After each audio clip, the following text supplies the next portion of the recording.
tudo bem? Tudo bom, Naira? Tudo ótimo, Pedro. Você tá me Tudo ouvindo bem? bem? Tô te ouvindo bem? Você tá me ouvindo bem? Tá ótimo. Vou até. Tá perfeito o som aqui pra mim. E aí, galera, boa noite. O povo tudo Vamos lá. entrando. O pessoal tá entrando. Deixa eu fazer uma pequena introdução. Pessoal, boa noite, oficialmente, agora com Naira aqui presente. Hoje, seguindo essa minha linha, essa minha rotina de trazer um convidado por semana, trazer um assunto legal, de interesse de todo mundo, que gere algumas controvérsias de vez em quando, e que, de certa maneira, são assuntos que eu quero trazer que trazem também bastante aplicabilidade na prática, né? O grande objetivo é que isso aqui fomente discussões. Então, hoje, para a gente falar sobre joelho, é um grande prazer que eu estou recebendo Naira Rabelo, especialista em dor patelofemoral. Estou aqui com dois estudos seus abertos aqui, que eu gosto muito deles e eu espero que a gente tenha a oportunidade de falar um pouquinho deles, que eu vou falar um pouquinho mais deles mais para frente, mas primeiramente, antes de mais nada, eu descobri que sábado foi seu aniversário. Procede. Procede. Parabéns, tá? Parabéns já para quebrar o gelo, tá? Seus stories te entregaram. Então, parabéns numa live. Foi a primeira vez, viu? Vou te falar Primeira que é vez, com inédito. certeza. Com certeza. Eu ia falar em off, mas, cara, vou fazer na live, Muito bom. tá? Curiosamente, o meu é domingo que vem. Engraçado Aí, isso, ó, virginiano, muito né? bom. Virginiano, Justificado. pois é. Bom, seja muito bem-vinda e se apresente, por favor. Fale um pouquinho. Nossa, Pedro, primeiro obrigada, né, cara? Quando você me fez o convite, eu fiquei muito feliz, porque eu sou uma fã, assim, de carteirinha do teu trabalho. É um trabalho disruptivo, né? Acho que você veio, eu acho que eu te acompanho, não sei se desde o comecinho do Resgate Movimento, mas bem próximo dele. Já fui em curso teu, realmente convergiu muito a ideia, né, de alguns pesquisadores levantando aí a bandeira de um sistema de movimento menos engessado. E Isso. aquilo, a bandeira que você levanta é uma coisa que eu admiro demais, eu acredito, e não é mais uma opinião, né? É uma verdade, pelo menos o que a ciência tem nos colocado aqui. Então, estou bem contente de estar aqui. Muito obrigada. O segundo ponto que me deixa muito contente de estar aqui é o fato da gente falar sobre dor femoropatelar, né, cara? Dor femoropatelar é meu xodó aí, eu trabalho com várias outras coisas dentro dos membros inferiores, tenho inúmeros xodozinhos assim que eu gosto de tratar, que eu gosto de estudar, mas dor femoropatelar, eu acho que o meu currículo acadêmico não me deixa mentir, né? Foi mestrado, doutorado, pós-doc, tudo voltado para isso. E eu acho que o que mais me encanta na dor femoropatelar é o fato de que a gente estuda há tanto tempo e tem tanta coisa para entender ainda. Eu acho que cabe muito bem dentro da complexidade daquilo que a gente vai conversar. E então eu estou muito contente, eu estou bem à vontade com a nossa conversa. Independente de convergirmos para tudo ou divergirmos em alguns pontos, eu acho que esse é o intuito, né? É expor aqui o que a gente tem lido, tem pesquisado, tem visto na clínica e, enfim, conversar um pouquinho sobre essa bagunça que é a dor patelar. Né?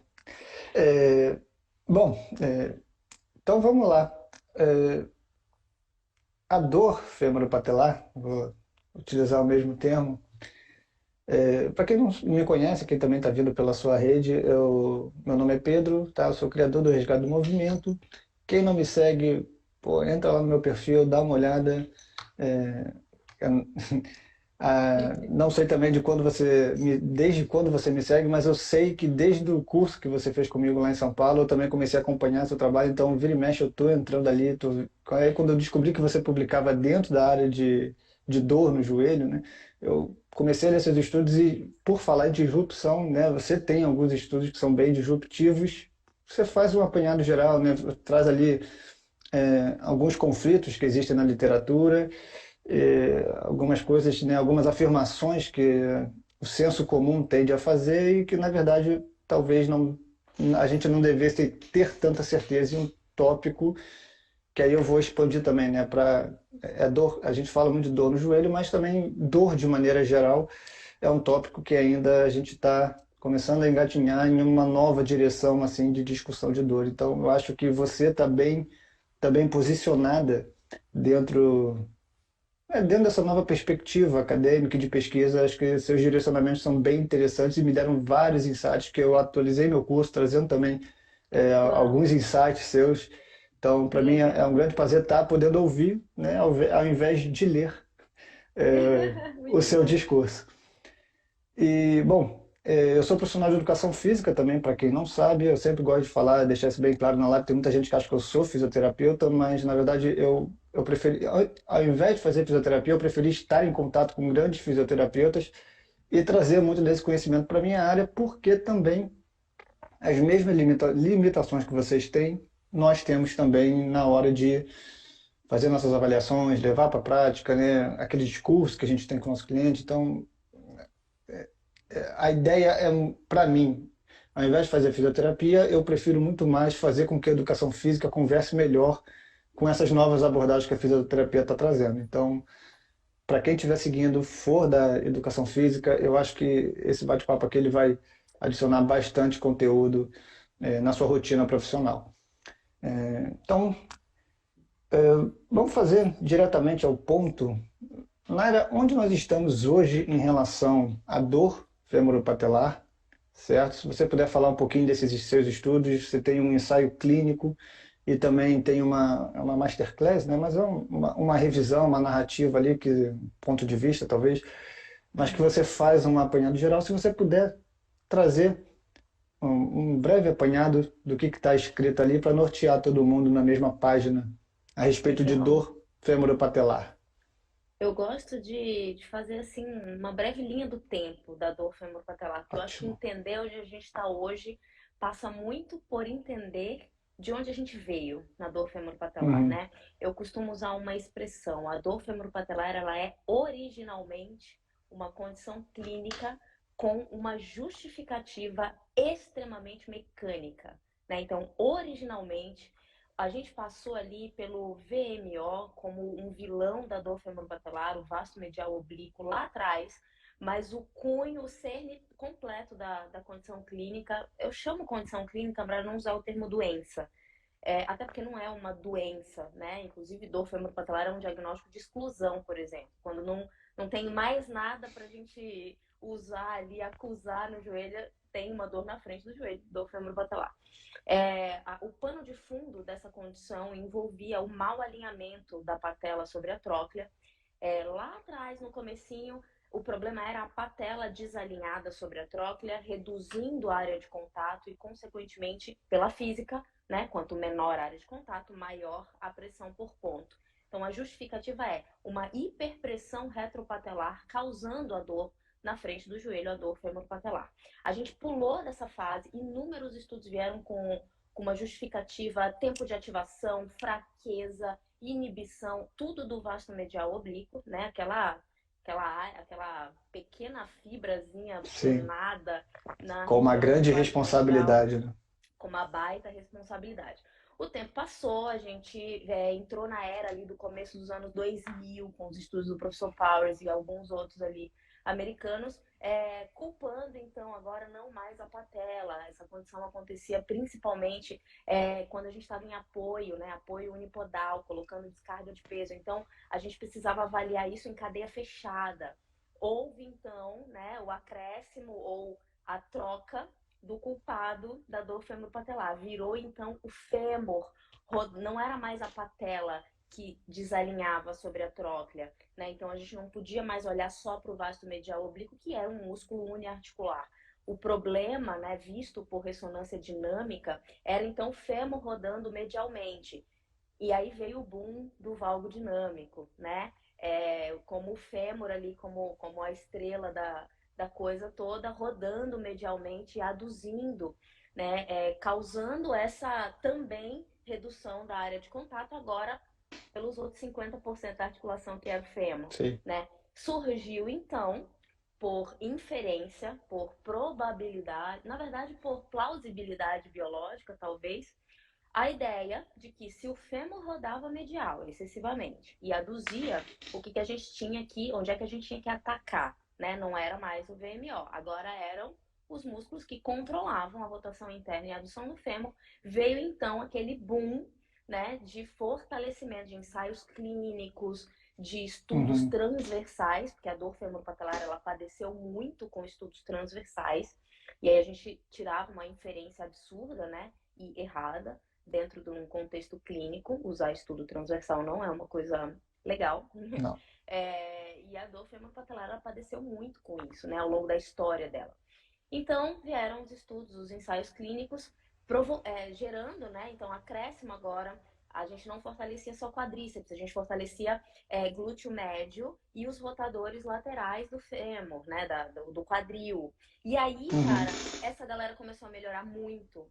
Então, isso reforçou a ideia de que fortalecer glúteos, rotadores laterais, o complexo posterolateral mudava, melhorava o valgo dinâmico. Então, olha só, a inferência atrás de inferência para justificar a melhora clínica e funcional desses pacientes. E aí veio o meu estudo, o meu trabalho de mestrado, que começou humildemente ali em 2012, mais ou menos, na tentativa, pesquisador iniciante, né? Por mais que a gente tenha que ser imparcial, a gente é muito parcial, ainda Muito. mais no mestrado. E eu queria, então, provar, né, que quando a gente fortalece rotadores laterais e abdutores do quadril, a gente muda o valgo dinâmico e aí essas mulheres melhoravam, era por isso, né? Então, um ensaio clínico tentando tirar um pouco ali de estudo de mecanismo, e nem dava para fazer isso estatisticamente falando, mas enfim, só que aí eu costumo brincar que ao final daquele ensaio clínico eu caí do cavalo. Feio. Por quê? O que aconteceu no meu trabalho de mestrado aqui, só para fazer o apanhado geral para a galera que está aqui. Sim. Sem pressa, A tá? gente tinha, legal, a gente tinha dois grupos. Um grupo que fazia o protocolo simples clássico, inclusive de 4 semanas, né? Então a gente sabia que a gente promoveria então um ganho talvez neuromuscular, nada muito de adaptação positiva da musculatura, né? Ganho de massa muscular e tal, mas a gente queria mesmo testar esse protocolo que já tinha sido testado no passado, mas sem análise biomecânica, né? Então a gente fortaleceu abdutores, rotadores laterais e quadríceps de uma forma super simples, elastiquinho, tripa de mico, enfim, qualquer pessoa em qualquer Uhum. lugar do Brasil podia fazer. E o outro grupo fez o mesmo protocolo, só que desde o início com uma parte educacional para controlar a valgo dinâmica, então a gente explicava o que era, pedia para controlar ao longo dos exercícios e usava o que na época, ainda hoje mas o que na época era muito famoso, que eram aqueles elastiquinhos em volta do joelho que a gente começava a colocar puxando para o valgo e pedindo para o Sim. indivíduo controlar, né, o movimento na tentativa de promover ali, uma contração isométrica, né, um estímulo ao controle de movimento, enfim. E a gente avaliou tridimensionalmente, então a gente, dentro do laboratório de análise do movimento, avaliou isso pré e pós, fez a avaliação de força isométrica máxima e fez as escalas funcionais, a KPS, avaliação de dor e tal, e avaliou isso 3 meses depois, né? Então, condição funcional também, 3 e 6 meses depois. Menino, no final das contas, eu costumo brincar que eu olhava aqueles dados, parecia que eu tinha duplicado planilha. Você não tá entendendo como aquelas pessoas eram iguais.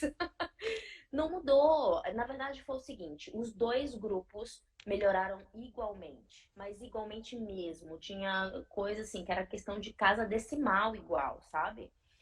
Eu rodei 500 vezes aqueles dados e de fato foi aquilo mesmo, né? O grupo era muito, a gente cuidou muito da questão da randomização e tudo mais. O grupo era extremamente homogêneo no baseline. A gente fez uma estatística super robusta, né? E, enfim, no final das contas, ambos os grupos melhoraram igualmente, tá? E depois isso permaneceu, né, por algum tempo de follow-up. O fato é que o objetivo principal do ensaio clínico era saber se um grupo melhorava mais que o outro e, consequentemente, o que a gente tinha proposto, né, a alteração do valgo e tudo mais.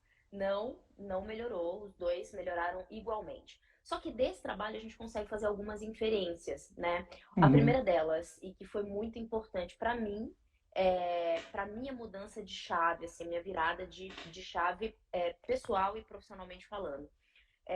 Fortalecer isoladamente, sozinho, exercício específico de fortalecimento, fortalecimento assim, né? Exercício resistido, porque se a gente for parar para pensar, nem todas as pessoas foram submetidas realmente a um treino de fortalecimento. Mas Sim. isso não muda movimento. A primeira coisa que caiu a ficha foi, cara, fortalecer sozinho, não muda movimento. Há pouquíssimo tempo da finalização do meu estudo, tinha saído um outro ensaio clínico, que foi do Baldon, do professor Fábio Serrão, né, lá da Federal de São Carlos, e houve uma diferença no nosso trabalho. Eles avaliaram o step down anterior, só que durante o protocolo deles, eles treinaram a descida do step. Então, Uhum. houve, né, ali uma intervenção em movimento. E aí avaliaram o movimento. No nosso caso, que era o que todo mundo fazia, ninguém mexia na tarefa. Ninguém mexia na tarefa. A gente botava o elastiquinho nos exercícios clássicos da físio. Afundo, agachamento, né? Agachamento unipodal, bipodal, enfim.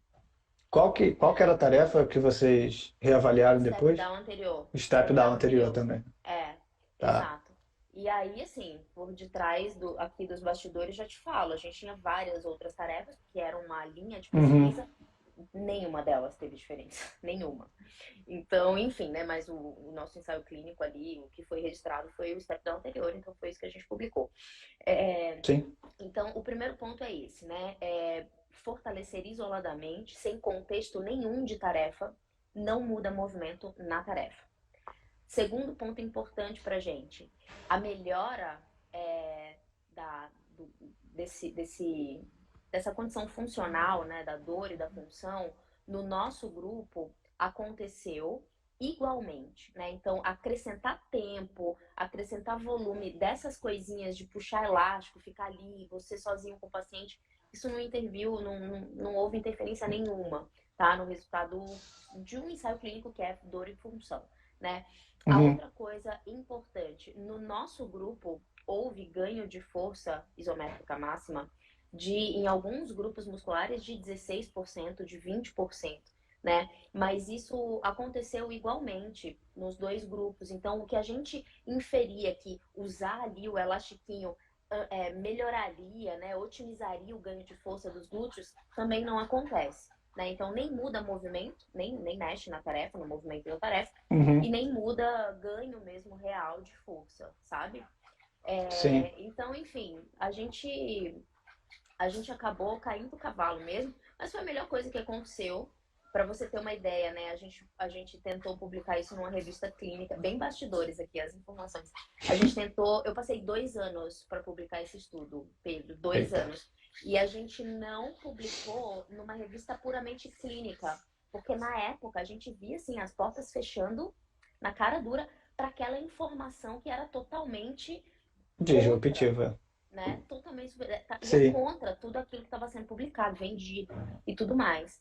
Então foi um negócio muito maluco, assim, sabe? A gente publicou numa revista biomecânica, né? Que foi a Gating Postner, que é uma Gate baita imposta. revista.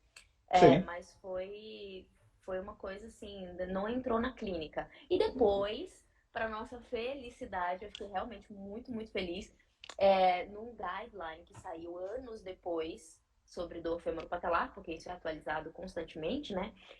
Saiu uma informação, uma nota sobre o que fazer e o que não fazer. E lá na nota tem a citação do nosso estudo dizendo assim: não use elástico em volta do joelho para tratar a dor femoropatelar, se você for trabalhar apenas os exercícios, né, clássicos ali de fortalecimento. Eles não acrescentam melhora. Então, no final das contas, isso entrou aí nas recomendações clínicas, mais anos depois.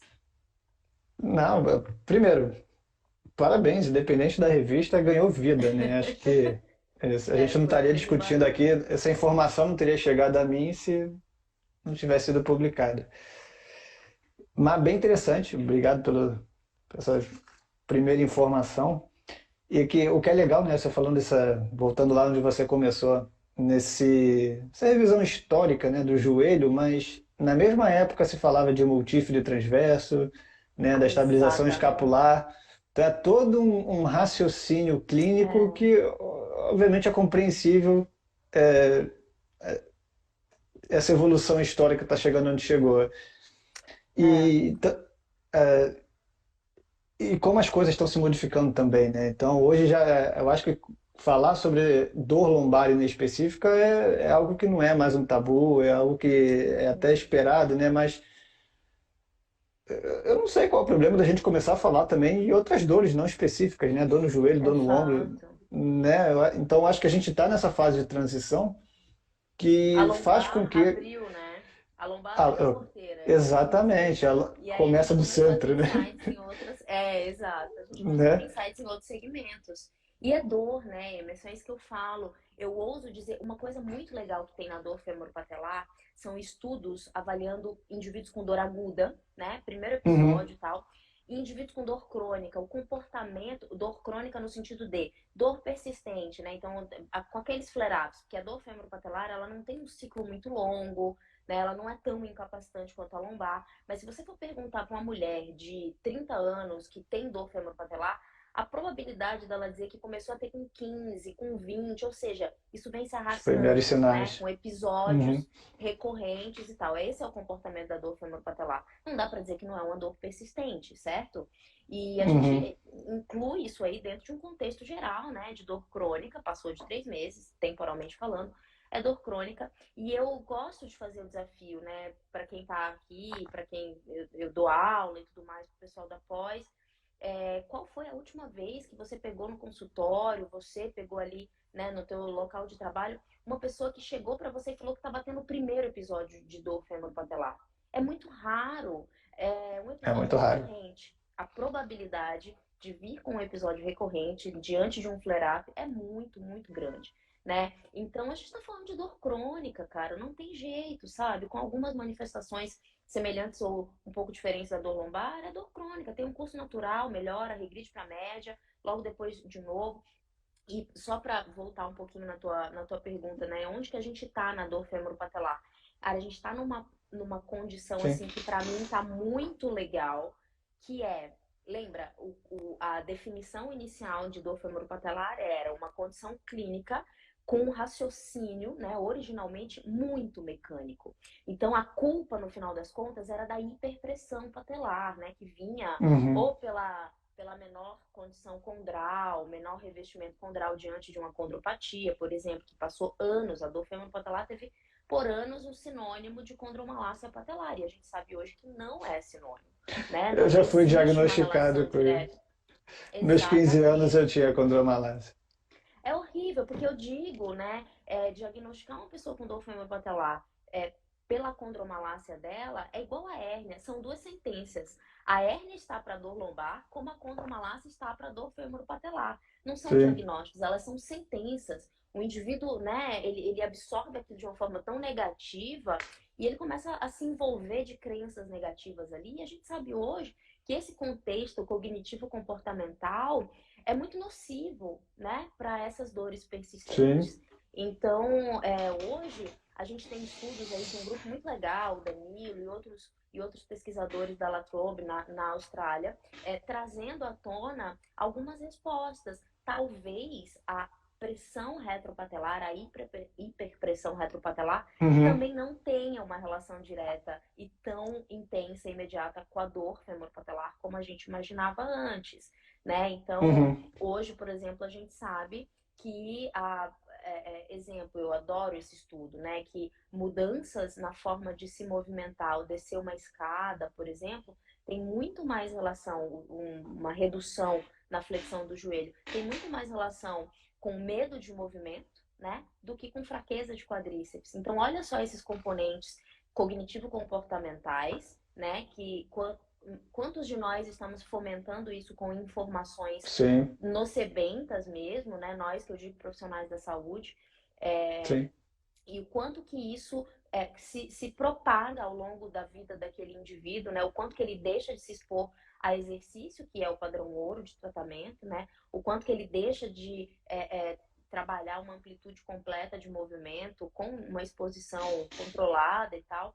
Mas enfim, a gente vê de tudo, cara. A gente vê de tudo na clínica, né? Eu atualmente trabalho muito com atletas, esportistas, praticantes de atividade física e são pessoas que têm assim um contexto de atividade física bem impactado, né, por essas crenças. Então hoje eu acho que a gente tem uma batalha a travar que é com esse senso comum de Com a que dor informação, femoro-patelar né?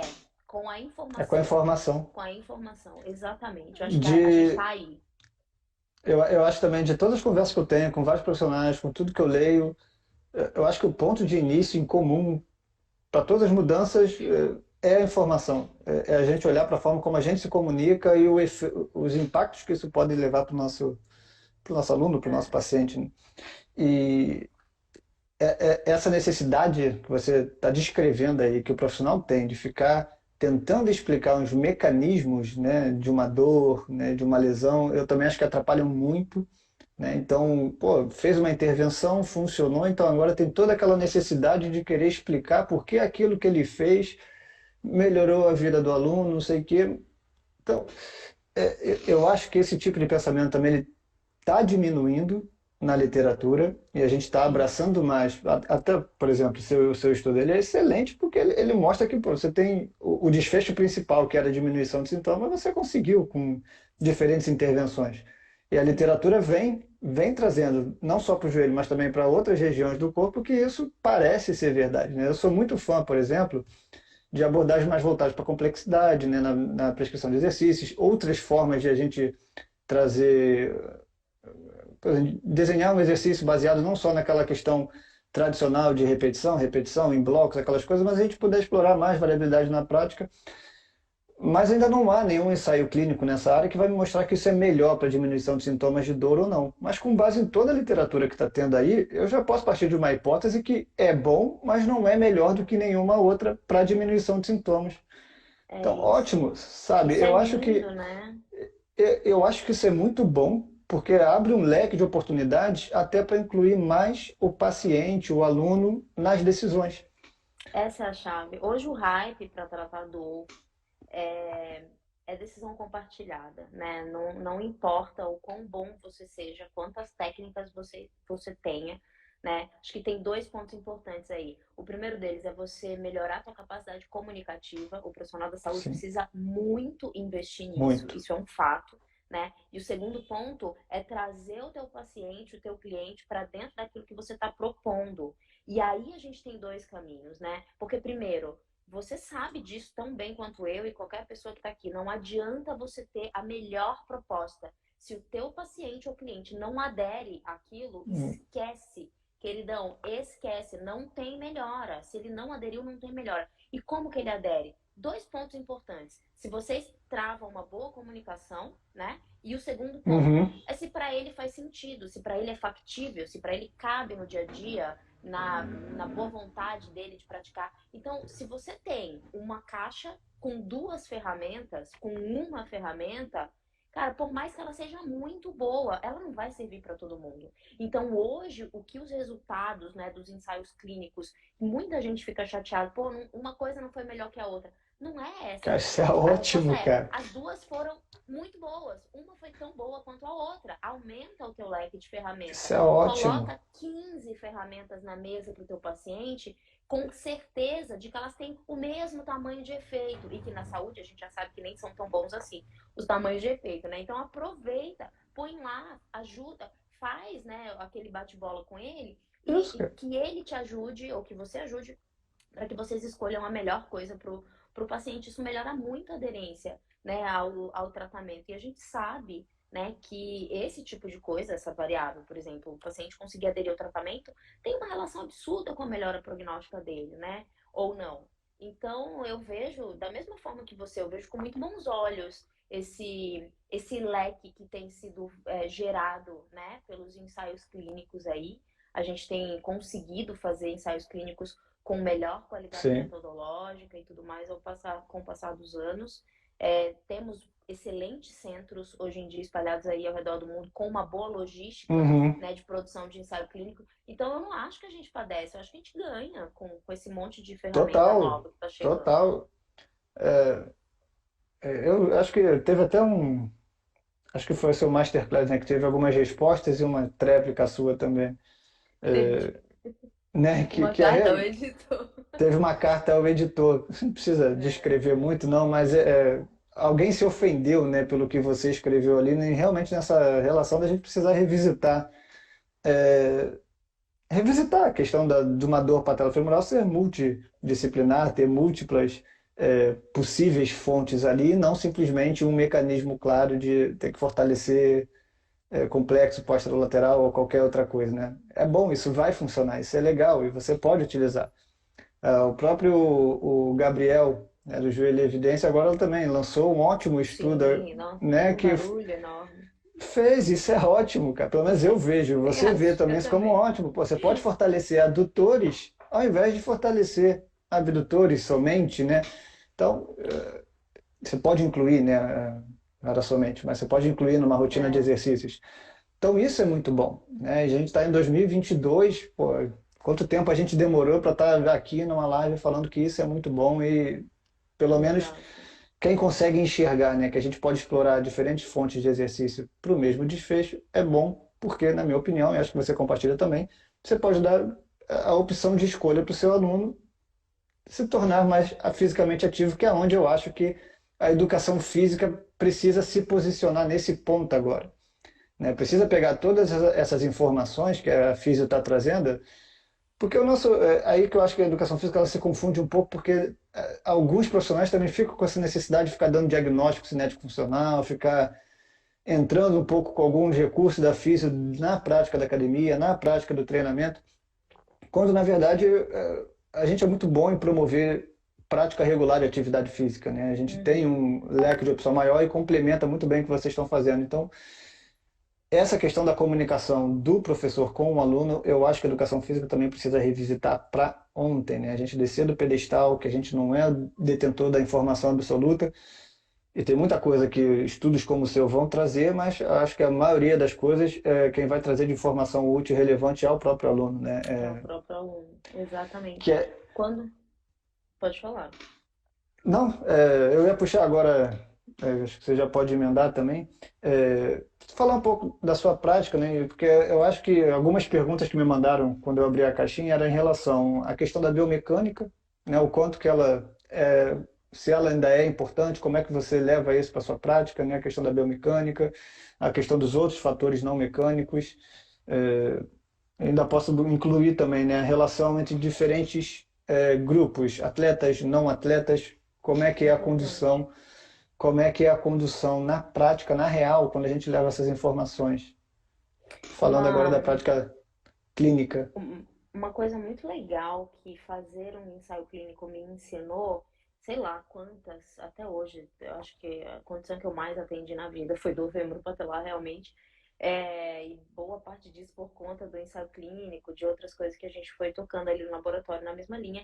Mas se teve algo que isso me ensinou foi, e eu gosto muito de falar essa frase, a gente não trata um diagnóstico, a gente trata uma pessoa, né? Então, É, assim, cada pessoa com dor femoropatelar que entrou no meu consultório até hoje, né, ela foi vista, se não, depois dessa mudança de chave, ela foi vista como uma nova condição, sabe? Eu não gosto daquela ideia, e por muito tempo isso permeou a minha prática clínica. A pessoa entrava no consultório com a mão, ela apontava assim aquela dorzinha em volta da patela, a minha visão fechava e dizia, já sei como é que eu tenho que te tratar.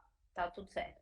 Cara, isso aí é um caminho sem volta. Se a gente não fizer essa autoanálise, né, de que a gente não trata um isso. diagnóstico, a gente trata uma pessoa com um contexto completamente diferente da outra, com condições totalmente diferentes da outra, você perde a oportunidade de também crescer dentro daquele programa, né, dentro daquele progresso e processo com aquela pessoa. Então, o primeiro ponto é entender que cada pessoa tem um contexto e um perfil diferente, independente do diagnóstico. Já que a gente está fechando o diagnóstico para dor femoropatelar, sem sombra de dúvidas, eu já tratei de N formas as dores patelares que apareceram no consultório. E eu falo assim, tranquilamente, eu já atendi com uma sessão uma Uhum. moça que tinha um histórico muito bom de atividade física, que tinha uma musculatura muito boa, desenvolvida. Ninguém em sã consciência seria capaz de dizer que aquela moça era fraca de alguma coisa, de algum grupo muscular, né? E tinha um histórico único e clássico de um aumento abrupto de volume,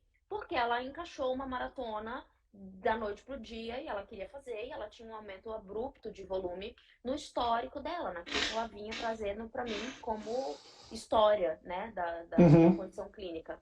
A gente conversou muito sobre a evolução, ela não tinha, para me ajudar, ela não tinha aquela ressonância com uma condromalácia grau 4, né, que é difícil da gente conversar com o paciente, o medo da condição do desgaste da cartilagem realmente gera uma crença muito forte, que é difícil da gente lidar. Então, para minha sorte e para dela, ela não tinha esse contexto tão comprometedor de cartilagem, e dentro de Sim. uma conversa ela entendeu tranquilamente que o problema, né, talvez ali o start, o onset da coisa, tinha sido um aumento abrupto de volume. A gente reajustou isso e ela precisava voltar com 15 dias, né? Eu não pus ela ali no consultório, não tinha o que fazer com ela no consultório com esse histórico de aumento de volume.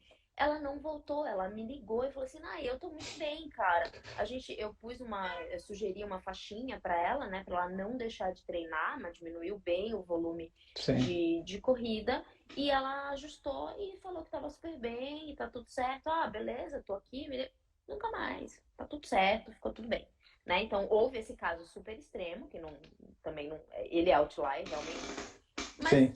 já tive caso que, assim, eram anos, né? Uma bailarina de anos com dor femoropatelar, uma inibição absurda de quadríceps, ela não conseguia fazer extensão de joelho completa, ela tinha sinal de lag, para você ter uma ideia, né? Aquele Uhum. déficit ativo para galera aqui, aquele déficit de contração ativa mesmo do quadríceps para conseguir travar o joelho em extensão. Ela não conseguia fazer isso e a menina estava dançando, ok? Ela estava Imagino. dançando. Bailarina do municipal e tal. Então a gente teve que voltar alguns pontos, né, para trabalhar aquele quadríceps que estava nitidamente comprometido, tá? E a gente foi ganhando, aí demandou um bom tempo, enfim. Então, em média, Pedro, eu tenho alguns focos, talvez pelo meu consultório um pouco enviesado hoje por muito praticante de atividade física, né? Então eu tenho muito ajuste de volume, de carga geral de treino, seja de esportes de endurance ou algum outro tipo de prática, né? O pessoal depois da pandemia ficou um tempão parado, então agora tá naquele boom, assim, quero fazer exercício por 2, 3 anos que eu não fiz. Eu, Então eu tive. eu tô assim também. Em um mês eu Eu lesionei tive meu isso. adutor, cara. Eu Nossa, não, estourei eu meu não posso falar, adutor eu com fiz um isso mês e comigo meio de ano bobeira, passado. cara. Eu fiquei Acontece irritado, nas cara. melhores famílias. Uhum. A gente acha que a gente não pode machucar, né? Ou as pessoas acham que a gente não pode Não, eu machucar. me senti estúpido. Porra, tá de sacanagem. Acontece. Então eu tenho esse contexto do volume, que na dor Sim, femoropatelar é muito importante, é muito importante. Eu tenho o contexto da pessoa que não pratica atividade física, bem sedentária, aquela, normalmente mulher, né? Realmente mais comum em mulheres, sim. e que tem aquela dorzinha chata ao longo da vida e tal, e que por algum motivo. E ó, olha essa expressão, que por algum motivo, né? Realmente a gente não consegue pensar. O indivíduo que chega no teu consultório depois de um histórico de tempos de dor, cara, nem se Uhum. fosse um mágico você conseguiria dizer que a dor é por conta daquele ponto, né? A gente faz ali um apanhado geral do contexto, do histórico, do que você consegue avaliar clinicamente, mas entendendo que aquilo você não está vendo causa nenhuma, você está vendo a condição atual daquele indivíduo e o que vale a pena, né, você Uhum. investir numa tentativa de escolher ali boas ações para manejar o quadro. Então, eu tenho mais ou menos esses contextos. Eu vou te falar que, Legal. assim, a última vez que me apareceu hoje, por ter um consultório muito mais voltado para praticante de atividade física, a Uhum. última vez que me apareceu um quadríceps, assim, que eu, puta, tem que fortalecer esse cara aqui, porque esse quadríceps tá complicado. Eu não lembro. Assim, ó, de, Entendi. 3 meses. Não, tem muito mais relação, o Pedro, com um receio. Então, o cara tá praticando atividade física, ele sentiu dor no joelho, tem uma cara de dor femoropatelar, mas ele parou de fazer. Ele ficou com medo de insistir, Entendi. de investir de novo, e aí ele começou a patinar, porque ele se afastou da atividade, quando ele voltava ele sentia aquela dorzinha. Então, é uma condição que demanda muita educação, sabe? Muito. Demanda muita educação, muita conversa, muito do que a gente chama de reassurance, né? Que é acalmar o paciente. Então ele chega com aquela ressonância, você recebe, você acolhe, aquilo ali não deve ser jogado fora. Isso faz parte da autoanálise, né? Do que o paciente entende sobre o próprio quadro. Então você usa aquilo para apontar pontos Ah, isso é positivos, para ótimo. trabalhar coisas, né? Que você pô, tá todo mundo negativando, tá todo mundo nocebando o cara, em cima de coisas que não faz sentido nenhum hoje em dia, Isso é né? ótimo. Então, usa uma série de informações positivas, seja a primeira pessoa, que seja, né? A primeira pessoa a passar informações positivas, a reforçar coisas boas, né? A fazer aquele indivíduo Uhum. entender que ele tem sim um bom prognóstico, porque dor femoropatelar, galera, tem bom prognóstico. Apesar de a gente encontrar na literatura, né, um alto índice, uma alta taxa de recidiva, eu realmente Uhum. creio que com as últimas intervenções que surgiram na literatura, essa taxa vai cair nos próximos estudos, né? Hoje, em média, a gente tem mais de 50% de retorno, né, de recidiva de 3 a 5 anos após o tratamento. Mas mesmo assim, mesmo que essa taxa não caia abruptamente, talvez a gente tenha aí uma segunda dor lombar 3 a 5 específica anos. Sim, que aparece de novo, né? E aí o que você faz quando aparece de novo? A minha bandeira, a bandeira isso. que eu levanto eu preciso deixar o meu paciente o mais empoderado possível. Eu preciso deixar ele o Putz. mais educado possível para ele se automanejar. Eu brinco com os meus pacientes que o meu telefone fica ligado para eles por um determinado período. Depois, eles não têm desculpa para me ligar, porque a gente já conversou sobre tudo que eles precisavam saber, ou boa parte, né, para Cara, isso se é muito legal mesmo. automanejar. E Isso é eu muito quero legal. isso, eu quero essa independência, sabe? Essa autonomia dos pacientes. Porque tratar a dor femoropatelar, cara, depois você ensinar o teu paciente a não depender de você, eu acho que é uma chave da físio, sabe, Pedro? E isso para mim é muito mais difícil do que melhorar a dor, porque a gente tem muitas É, ferramentas para melhorar a dor, mas fazer ele não voltar por conta de qualquer dor é mais difícil. não, eu acho isso ótimo. E a gente está engatinhando nisso, né? A gente está começando a testar na prática clínica, né? Essas respostas, enfim, toda essa fornecer autonomia para o paciente, né, para o aluno é algo muito novo, que nem eles fazem. É. Como assim eu vou Aham. gerenciar, né? Eu vou no médico porque eu quero que o médico cuide de mim, né? Ele tá Você vai terceirizando me já, né? dizer. Então, eu acho que quando chegar nas grandes mídias, esse tipo de discurso, as coisas vão começar a fluir assim num nitro, assim, né? Vão ganhar uma velocidade muito rápida. Tem uma galera que já vai estar entendendo, outra não, mas essa questão do cliente também se aceitar ser educado, né, para isso, para o automanejo da dor, isso eu trouxe da física para educação física, eu levo para a minha prática e realmente me ajuda muito, assim, me ajuda muito, na prática eu sinto que me ajuda muito, porque o meu objetivo também é que um dia o meu aluno vire e fala, Pedro, pô, obrigado, cara, pô, agora eu vou fazer atividade, agora, sabe, não preciso mais da sua ajuda É para eu isso, fazer movimento, sabe? E realmente ninguém deveria precisar de ajuda para fazer movimento, a menos que, óbvio, seja algo muito específico, claro. né? Mas, então é isso que eu busco também, né? Ao contrário, eu não lido tanto com atletas mais, hoje eu lido mais com pessoas sedentárias. Então, eu acho que realmente muda muito Muda. a dinâmica, né? Porque o atleta, né? O não atleta mais fisicamente ativo, ele já tem uma demanda, um Ele já volume, né? Em carrega relação a isso, uma né? capacidade, já tem um histórico que o sedentário não tem. E se vai ser mais difícil ou não, acho que também é contextual, mas normalmente o sedentário ele traz outros fatores, né, secundários, como obesidade, né, um sedentarismo crônico. Então, chegar alguém Uhum. com 40, 50 anos que nunca fez atividade na vida, É um desafio. cara, é uma coisa bem desafiante, né? Então, essa pessoa que o próprio exercício físico já é uma barreira, né? Ela nunca aderiu nem É. percebeu os mecanismos da, da atividade física regular. Uma dúvida que agora foi minha que surgiu na sua prática clínica.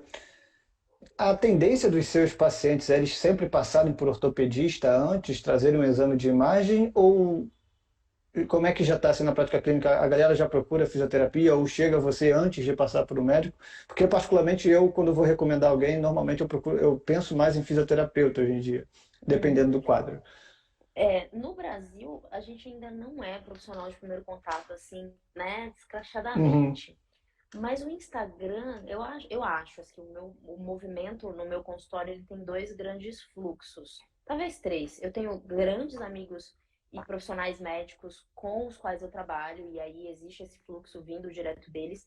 Mas eu entendi que o Instagram, ele trouxe muita gente também, né? Essa coisa de jogar aqui informação e tal, então um ou outro vê. Então tem aumentado esse fluxo e normalmente essas pessoas vêm sem passar diretamente pelo médico. Eu tenho dois grandes nortes, tá? A gente sabe que existe um movimento hoje na área da saúde pedindo, né, encarecidamente para que a gente reduza a indicação não plausível, né, ou seja, o que é uma indicação não plausível para exames de imagem, na ausência de trauma direto ou indireto, né? Dor de início insidioso, quando você descarta as bandeiras vermelhas, né? Então, que são aqueles diagnósticos que definitivamente precisam ser acompanhados por um profissional médico ou alguém que não é, né, que não está ali dentro do contexto da fisioterapia. Quando a gente exclui isso e o histórico do paciente não envolve trauma direto ou indireto, é, a gente precisa inferir que, pelo menos inicialmente, que aquela dor de início insidioso tem muito mais relação com uma sensibilização, né, tecidual, alguma alteração de modulação do sistema nervoso de dor, de forma geral, do que de fato com uma lesão real que demande exame de imagem. Tem uma única sim. exceção, que no meu caso, né, pelo estilo de paciente que eu lido, que é a fratura por estresse. Então, normalmente, isso aí precisa Uhum. realmente ser acompanhado por exame de imagem, mas quando não tem indicativo disso, vem direto comigo. Quando é dor femoropatelar, já que a gente está restringindo, raramente vai para exame de Não, mas imagem ou com pode, um outro pode profissional expandir para médico. membro E inferior de aí, maneira geral. quando tem essas. Quando eu, por exemplo, quando eu suspeito de uma fratura por estresse, de uma necrose vascular de cabeça do fêmur, que é uma doença, em alguns casos, bem silenciosa ou que pode ser confundida com outras coisas, mas ali no dia a dia você já consegue separar, enfim. Quando desconfio desses diagnósticos, a minha tendência é passar direto para algum profissional, né, médico da minha confiança, do meu dia a dia e tal. Uhum. Mas essas dorezinhas que você identifica como uma tendinopatia, né, a dor femoropatelar, uma tendinopatia de, sei lá, tibial, de calcâneo, então, cara, é o tipo da coisa que, assim, dependendo do momento, nem anti-inflamatório vai ajudar, né? A gente sabe disso, Uhum. na tendinopatia, por exemplo, dor femoropatelar nem se fala, medicamento não serve, mesmo não é indicado, né? E Legal. não é algo que esses profissionais consigam ajudar, porque não existe uma injeção, não existe uma cirurgia para dor femoropatelar em primeira instância, pelo menos, né? Não existe uma Uhum. cirurgia para tendinopatia. Então, a gente acaba se dando, né, esse direito de abraçar esse tratamento conservador, tá? Mas, claro, né, quando tem algum outro indicativo de outras condições que um profissional médico deve e vai poder intervir, sem sombra de dúvidas, eu tenho esse fluxo, né, de Legal. vai e vem de profissional, tá? Mas eu acho que o Instagram trouxe bastante essa coisa do primeiro contato, pelo menos no meu caso. Eu imagino. Acho que chega também naquela questão do direito de escolha do paciente, né? Ele entender um pouco a sua proposta ali no Instagram e ter esse primeiro contato, pelo menos com você. Porque o meu raciocínio, pô, eu tenho alguns fisioterapeutas que seguem essa linha que você segue também, né? Que tem esse discurso. Você Uhum. está você tá em Campinas, né? São Paulo, capital. São Paulo, capital. São Paulo, capital. É que tem um grupo aí de Campinas que fala a Sim. mesma língua, né? Achei que você estava lá também.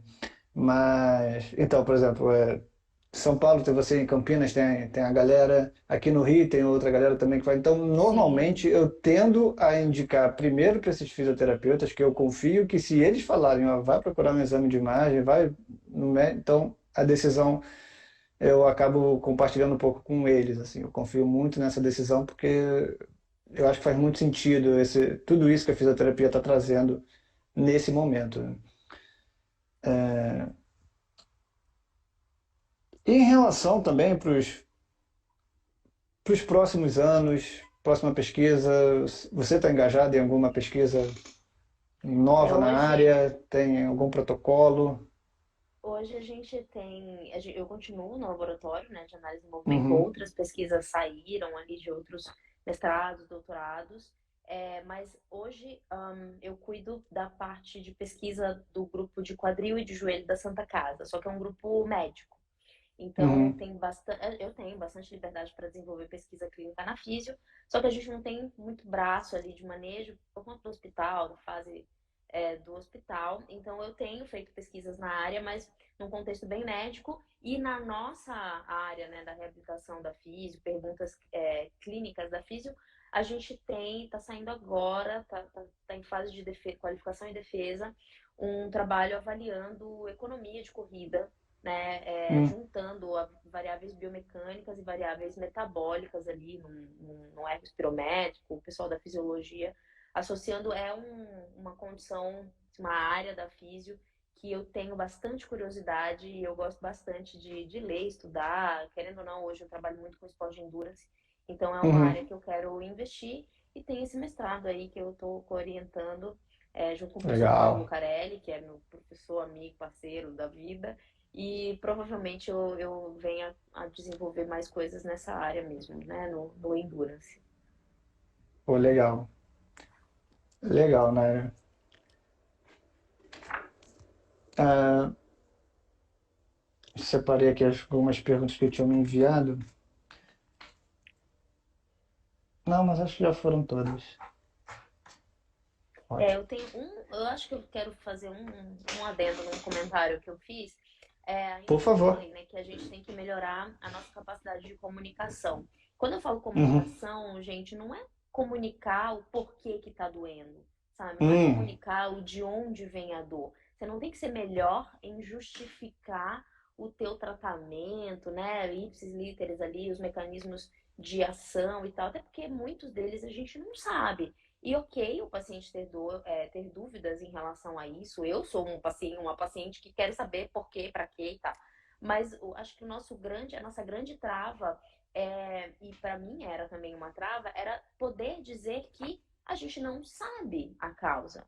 Naquele isso. momento, né, tá tudo bem você dizer que existe uma relação tão complexa entre sono, nutrição, atividade física ou inatividade, condição, variáveis físicas, né? Flexibilidade, força, mas variáveis cognitivo-comportamentais. Então, a própria autoanálise do paciente em relação ao próprio quadro, tem tanta coisa, né, modulando, se interagindo ali para, enfim, emergir um contexto de dor que a gente não tem como dizer. Acho que o contrário é mais cruel do que você conseguir simplesmente dizer que é um contexto complexo. E quando as pessoas me perguntam se eu faço isso, eu falo que faço, mas eu acho que eu falo numa naturalidade tão grande que não compromete a credibilidade, sabe? Porque o nosso Sim. receio é que comprometa a credibilidade, né? Mas você dizer, né, que as últimas pesquisas, que a ciência, que a pesquisa na neurociência de dor evoluiu de tal forma ao ponto de dizer pra gente que existe uma complexidade tão grande no ser humano e no contexto dor, experiência de dor, que o que a gente pode fazer naquele momento é achar as melhores ações possíveis, né? Legal. Dentro da análise que você está fazendo naquele momento, dentro do histórico que teu paciente te trouxe, né? E dentro, enfim, de uma lógica de raciocínio que seja cinesiológico, qualquer coisa ali que você está te norteando, você tomar as melhores ações, né? Essas ações, elas não precisam ser engessadas do começo ao fim. É bom que elas venham mudando ao longo do processo, tá? Isso denota, né, que o teu paciente também está evoluindo de alguma forma, ou o teu cliente, enfim. E ao longo daquele processo, vocês vão juntos rumo, né, à melhora. E aí, claro, entender o contexto da doença, dizer com clareza que a dor femoropatelar, por exemplo, tem um prognóstico muito positivo. Você conseguir expor, né, essas informações positivas, conseguir expor para ele que hoje a gente sabe que não existe uma relação tão complexa. Faz sentido que a cartilagem desgastada gere mais dor. Só que olha que legal, quando a gente avalia 2.000 pessoas num estudo, a gente vê que quem tem dor tem lesão de cartilagem, mas tem gente que também não tem. Quem não tem dor nenhuma apresenta lesão de cartilagem também. Então, você contar essas coisas de uma forma natural, de uma forma né? simples, leve para o paciente, reduz o maior problema da dor no nosso paciente, que é o contexto de ameaça. Tá? Então, dor tem muita relação com o contexto de ameaça. O quão ameaçador é para aquele paciente sentir dor, o quão ameaçador para ele é saber que ele tem uma cartilagem, né, desgastada.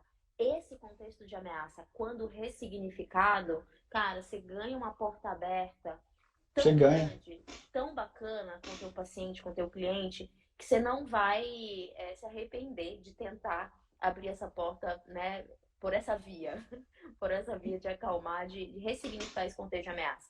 Então, eu acho que esse é o Né? ponto, né? Saber comunicar isso e não distorcer o Gera contexto. uma empatia quase que instantânea, né? É, Instantânea.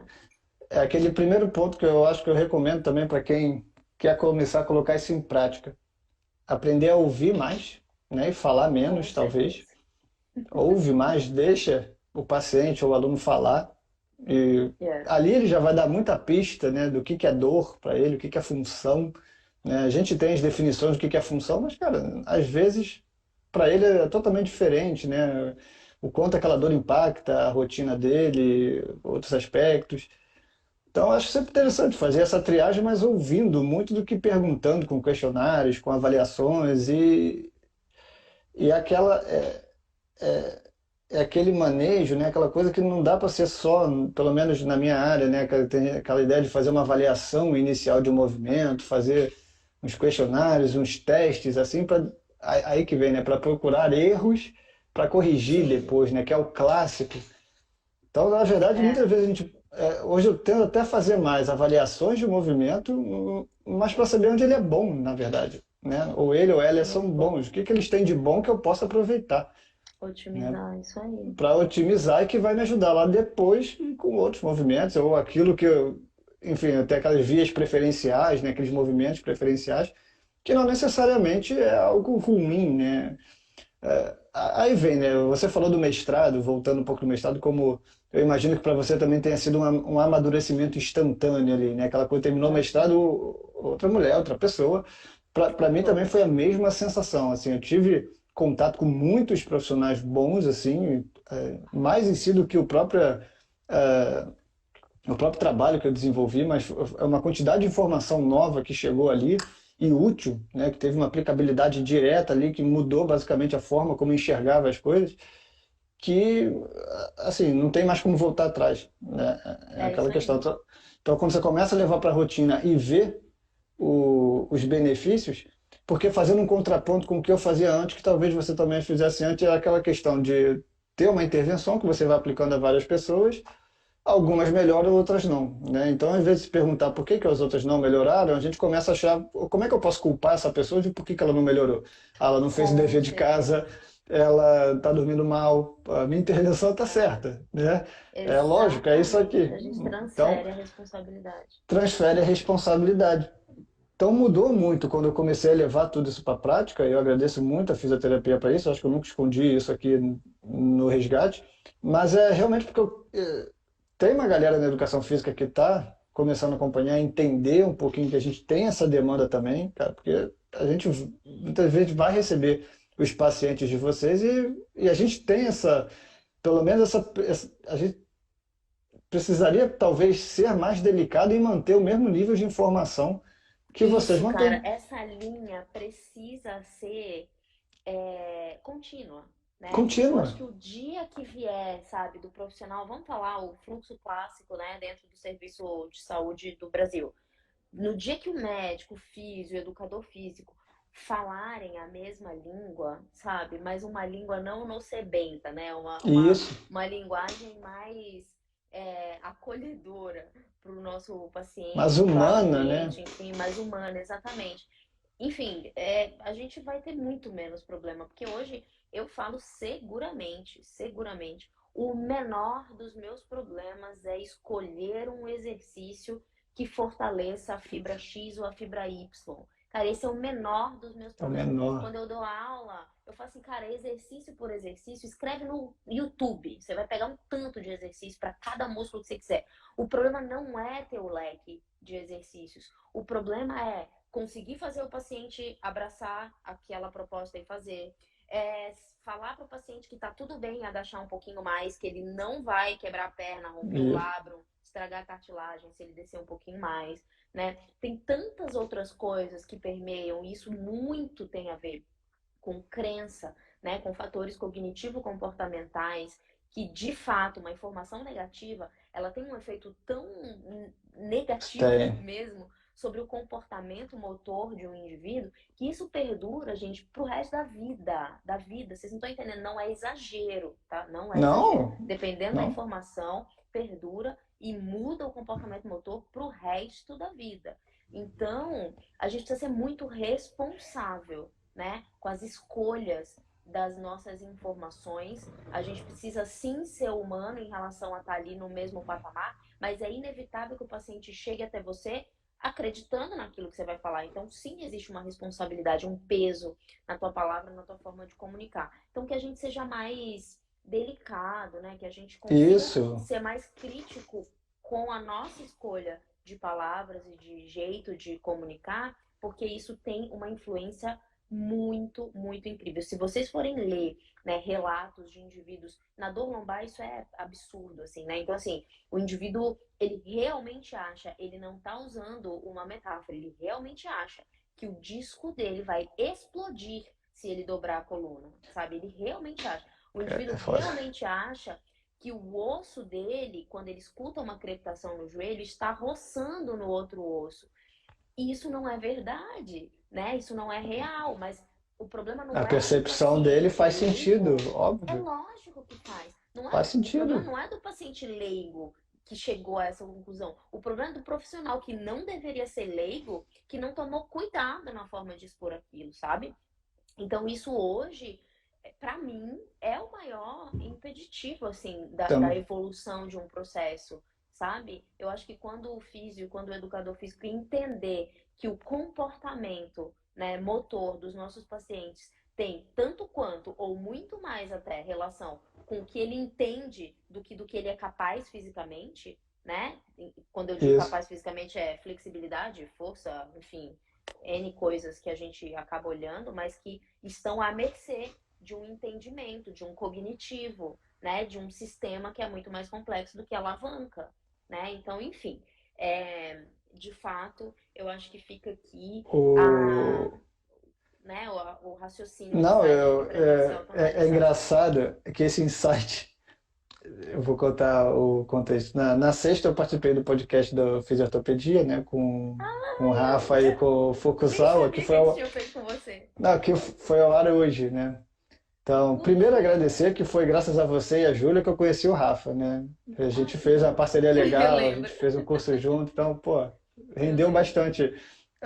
Vocês teve, caraca, o Rafael, ele fala, pô, as mesmas coisas que você. Pô, Uhum. entramos em contato e rendeu. Então, eu aprendi muito com o Rafa.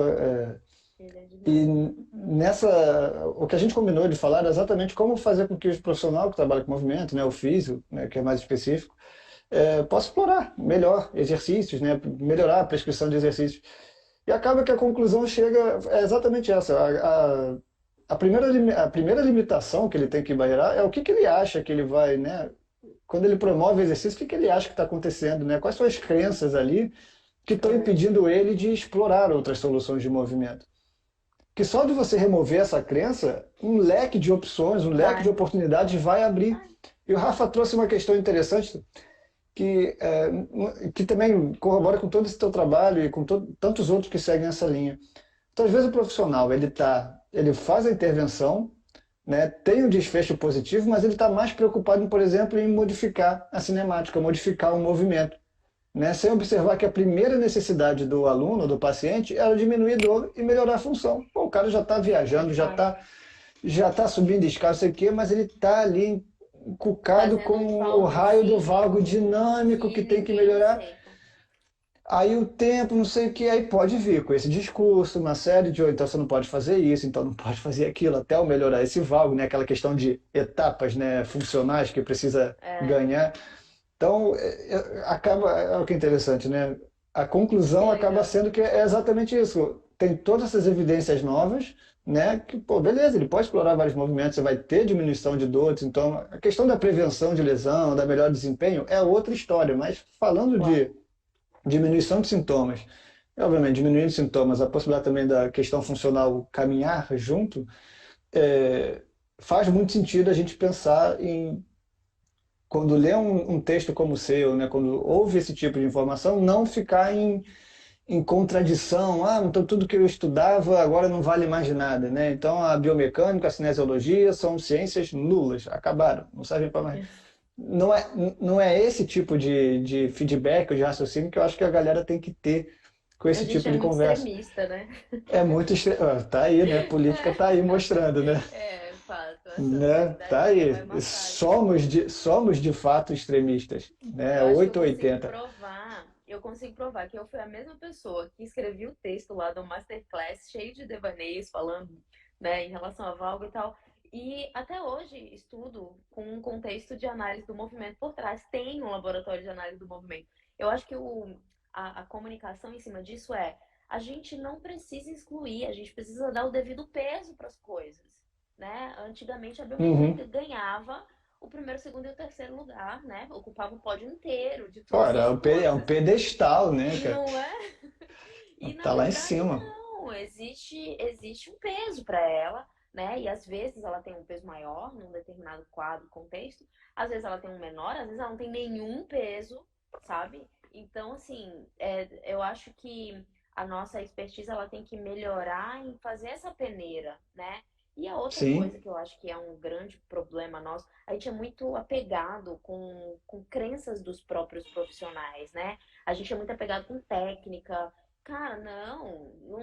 Eu costumo dizer assim, caramba, até o é. Paul Rodgers, que foi o cara, Pô, da estabilização segmentar, ele voltou atrás, pediu desculpa, já se galera, não era retratou, nada cara, disso, entendeu? Vamos pra né? frente e tal. Quem sou eu? Quem é você? Quem é o João, a Maria Né? José? Pra ficar ali brigando por uma técnica que foi ele E que inventou, sabe? sim, até pegando o gancho da biomecânica e da própria análise de movimento, ela já se modificou muito. A gente ainda tem a cinemática, né? Muito. Tem todas aquelas informações. Então, tudo bem, tem muita gente que ainda olha, né, o ângulo do joelho, aquela questão isolada. Mas, cara, quando a gente fala em variabilidade motora, que é minha paixão particular, Claro. a gente tem um universo de métricas e medidas para a gente quantificar movimento, né? Então, as perguntas já começam a ser da relevância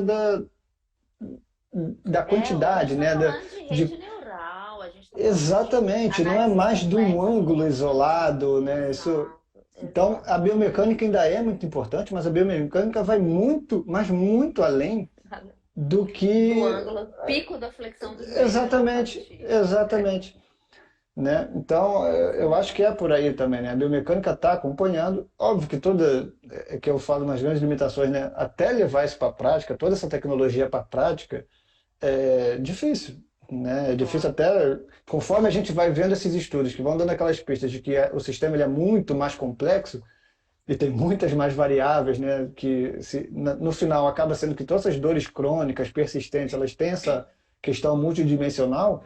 Mensurar isso no contexto É clínico, difícil. acadêmico, é muito difícil.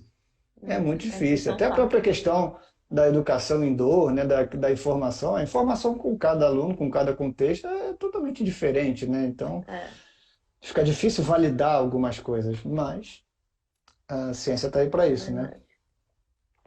Desafios. Naira, Naira, eu quero agradecer mais uma vez, tá? Esse excelente bate-papo. Muito bom te conhecer melhor, ouvir tudo que eu estava lendo aqui, mas ouvir tudo da sua boca de uma maneira resumida. É, então, agradecer mais uma vez, parabéns mais uma vez, tá, pelo seu Eu aniversário. que agradeço. Ah, obrigada, viu, por E, ter levantado aí para seus seguidores o meu aniversário. tá, e conta um pouquinho também como as pessoas podem te achar, um pouquinho da sua clínica, tá, seus cursos, Muito bom, o que que gente. você tem aí Bom, para falar. Eu tenho, acho que hoje a minha grande fonte assim de disseminação de conhecimento é o meu Instagram mesmo, né? Naira underline Rabelo. E ali eu coloco coisas que eu tô um pouco revoltada com alguns conceitos que estão sendo lançados aí. Eu vou lá e jogo um negócio, não costuma ser muito polêmica, mas coloco da melhor forma possível, assim, que eu posso realmente, informações dentro daquilo que eu carrego como princípio do Instagram. Eu pus a cara ali na rede social porque eu passei muito tempo reclamando de gente que ia, colocava a cara para desinformar. Então, a melhor Foi coisa por que eu aí podia fazer também. era informar. Então, o Instagram é a maior fonte, talvez. Atendo aqui numa clínica em São Paulo, na Ultra Sport Science, é um lugar que eu levo os meus pacientes. Tem um laboratório de análise do movimento, a gente tem um foco bem grande em corredores e triatletas, mas a gente faz também análise clínica, pré, pós-operatório, joelho, quadril, enfim, tem uma vertente bem clínica. E tenho alguns cursos, inclusive, se eu puder mesmo divulgar aqui, a gente vai ter um curso Por presencial de favor. avaliação e tratamento de corrida aqui em São Paulo, em novembro. Perdão, novembro não, outubro. 23 e 24 de outubro. Tem aqui nas redes sociais também informação. E tenho ali o meu xodó também, que é o Fiz em Ortopedia. Eu faço parte ali do grupo de produção de conteúdo. Enfim, tem vários cursos ali dentro da Star Cursos, né? Que é a Netflix Uhum. da fisioterapia, lá do Fisioterapia, assim, tem mais de 60 cursos, eu tenho alguns lá dentro. Então Show. vocês conseguem me achar também. E tem bastante coisa no YouTube, só botar meu nome lá e tem umas conversas lá no YouTube também. Mas Ah, sempre show, nessa Naira. linha aí. Show, Naira. Eu vi que algumas perguntas rolaram aqui enquanto a gente ia falando, algumas coisas mais específicas. Quem sabe a gente É, faz outra live. pô, com certeza a gente vai Eu voltar. te A chamo gente, agora pra minha. por favor, vou com o maior prazer. E também, Show. acho que quem tiver alguma dúvida mais específica, acho que não tem nenhum Pode problema, mandar. pode Manda mandar tudo uma no inbox. pergunta, tá? Quem quiser também me mandar alguma coisa que julgar que eu consiga responder, pode me enviar também. E mais uma vez, Naira, obrigado, tá bom? Eu Uma que boa noite para agradeço. você, uma boa noite a todos. Até uma próxima. Obrigada, Pedro. Mais uma vez, muito obrigada, galera. Beijo enorme. Obrigada pelos parabéns aqui. E podem mandar assim que eu respondo sempre que possível aqui no inbox, viu? Mais uma vez, Pedro, parabéns pelo teu trabalho. Sou tua fã, Obrigado, assim. Naira. Falo para todo mundo, mando a galera te seguir. Então, para mim é uma honra.